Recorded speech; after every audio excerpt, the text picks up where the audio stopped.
Donc, je m'appelle Angélique Caron, je suis la directrice de Noroto Soissons.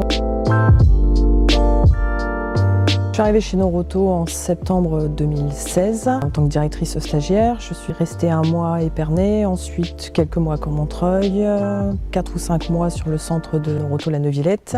Ensuite j'ai été nommée directrice du centre de Soissons en mai et nous avons ouvert le 22 juin.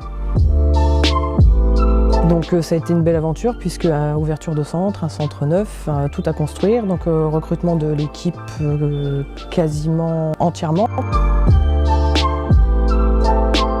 Ce qui me motive dans mon métier, c'est que c'est un métier qui est très varié, il n'y a pas une journée qui se ressemble. Des belles rencontres avec les clients, de la technicité, des surprises tous les jours.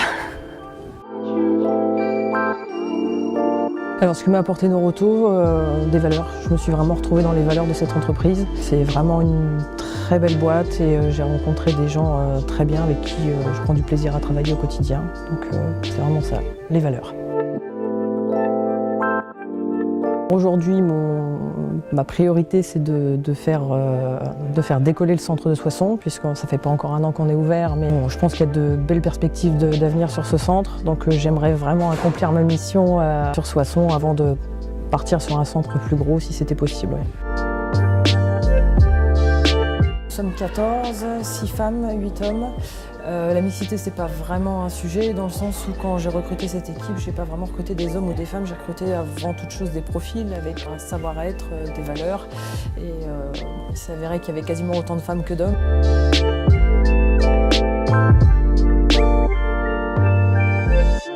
Le fonctionnement, c'est qu'ils se complètent parce que forcément ils sont très différents, les hommes et les femmes travaillent différemment. Même pour les clients, c'est une force dans le sens où il y a des femmes qui viennent déposer leur voiture et qui ne sont pas forcément rassurées parce qu'elles pensent qu'elles peuvent se faire avoir ou parce que ce sont des femmes et qu'elles ne connaissent pas grand-chose en mécanique, et elles vont peut-être plus naturellement vers une femme qui va adapter son vocabulaire pour lui expliquer les soucis qui se posent avec son véhicule. En termes d'organisation, mes collaboratrices s'occupent plus de la gestion des livraisons, des inventaires, des précaux, quand mes collaborateurs s'occupent un peu plus des devis techniques, des remorques, du genre de choses, mais ça se fait assez naturellement.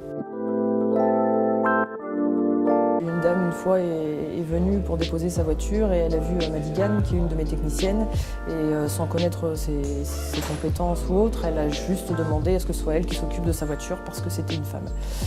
Après, on rencontre des problèmes tous les jours qu'on peut avoir dans d'autres centres, mais voilà, si on ne leur donne pas beaucoup d'importance, on n'en prend pas beaucoup.